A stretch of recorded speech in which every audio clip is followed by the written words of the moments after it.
første fisketur i Oslofjorden. Vel å merke utenfor nullfiskesonen i Oslofjorden, det vil si sør for Horten-Moss et sted. Målet for dagen, det er egentlig piggskate, men mistanken er at det er litt mye både hvitting og pigghå i området.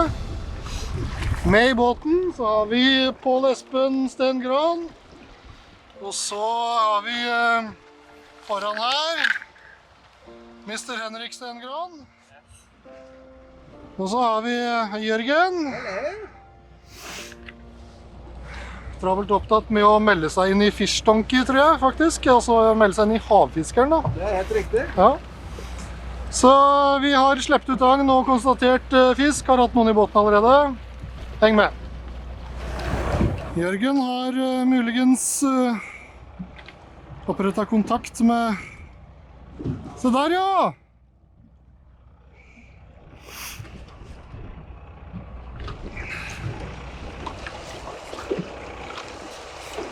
Årets første pigghå. Herlig!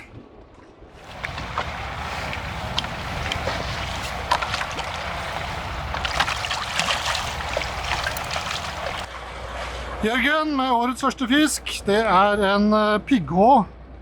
Vi har en tendens til å være en del av de på denne årstiden her. Veldig bra. Fisk er fisk. Fisk er fisk. Årets første. Ja. Mye fisk i vannsøylen her, så Henrik rigger hvittingtakkel. Prøve å se om jeg kan dykke opp et par. Om jeg kan få et par på en gang. Det hadde vært litt moro. Ja.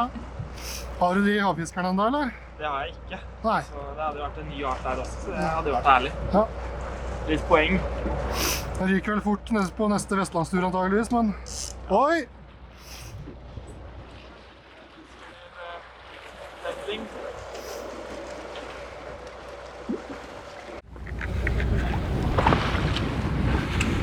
Stengran senior i gang.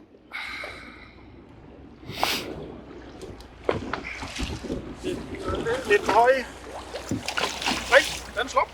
Pent avkroka ved båttrippa. Vi er inne igjen. Jørgen med ny fisk.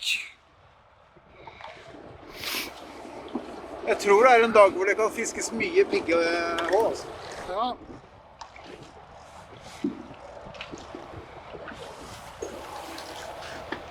Ny pigghå.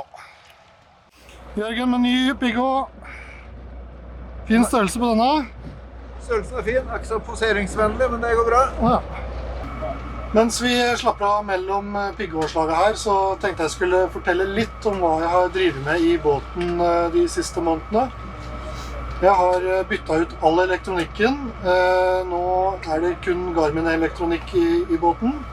Og det første vi ser på, det er ved styreposisjonen min her. Her har jeg lagt inn 2 stykk Garmin GPS Map 1523 multifunksjonsskjermere. Det er XSV-varianten som da har innebygd Ecolod. Akter så har jeg en GPS Map 1623-skjerm til bruk under fiske og dykking. Foran i baugen så har jeg en Garmin Force Kraken, Garmin sin saltvanns elmotor. Den er 90 tommer lang og har 100 pund skyvekraft. Den er koblet til 3 stykk 12 volts lithium-batterier, altså 36 volt. Når det kommer til VHF, så har jeg gått for en Garmin 215i. Og så har jeg i tillegg installert en Garmin AIS 800 transceiver som både sender og mottar AIS-signaler. På tergabøylen over her så står det en Garmin Phantom 18-tommer radar og et Garmin MSC 10 satellittkompass som gir veldig nøyaktig posisjon og retning. Det gir også mulighet for blant annet heave compensation på ekkoloddet, som kompenserer veldig for bølger. Jeg har også montert autopilot. Det er en Reaktor 40.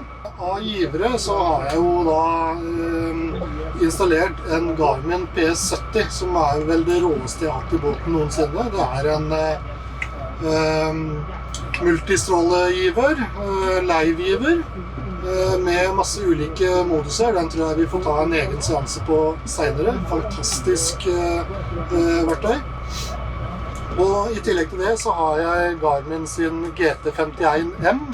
Det er en giver som gir sideview og downview og vanlig tradisjonell 2D-view i medium frekvens. Jeg har en GSD 25 Ecolod-modul koblet til skjermene for bruk av Airmar sin M265LH-giver. Det er i det hele tatt så mye å snakke om at vi får ta detaljene litt utover våren. Jeg planer å lage en del innhold knyttet til bruk av alt dette her utover våren og sommeren. Så da tror jeg har snakket nok. Får vi sette i gang og få fiska igjen og se om vi klarer å få opp ei piggskate til slutt her.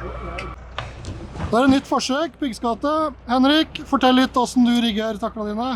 Nå skal jeg teste en ny plass, og har jeg kjørt en lang glidebom. Det er for å unngå at det skal krølle seg, og at når man slipper ned så blir det litt sånn sværing. Så da skal jeg kunne sette seg fast i hovedscenen, så det er stor sjanse for at den ligger seg pent på bånd.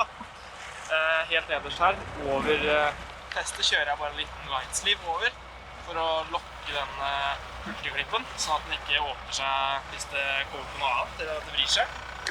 Ellers på lightsleeves en 10-0 owner-krok og makrell. Så bra. Takk skal du ha.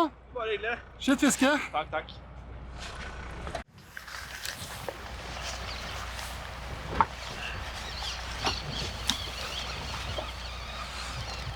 Da er Henrik i gang igjen.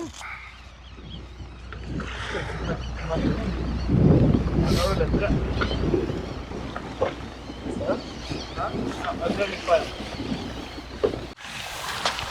Liten sak. En piggå.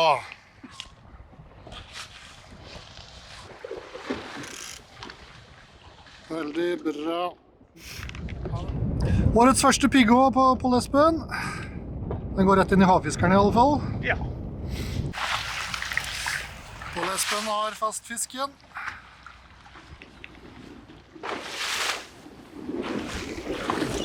Visste ikke piggå, håper på noe annet.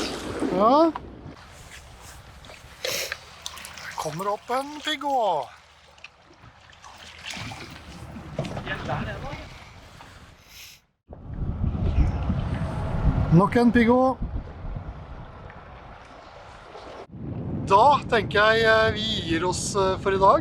Fisket har ikke vært sånn superbra. Vi har fått en del piggå, men ingen skater i båten.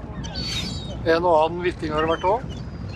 Men det er godt å komme i gang. Vi rakk det akkurat før januar var omme. Det tar nok ikke så lang tid før vi er ute på igjen, tenker jeg. Så takk for at du så på. Vi ses.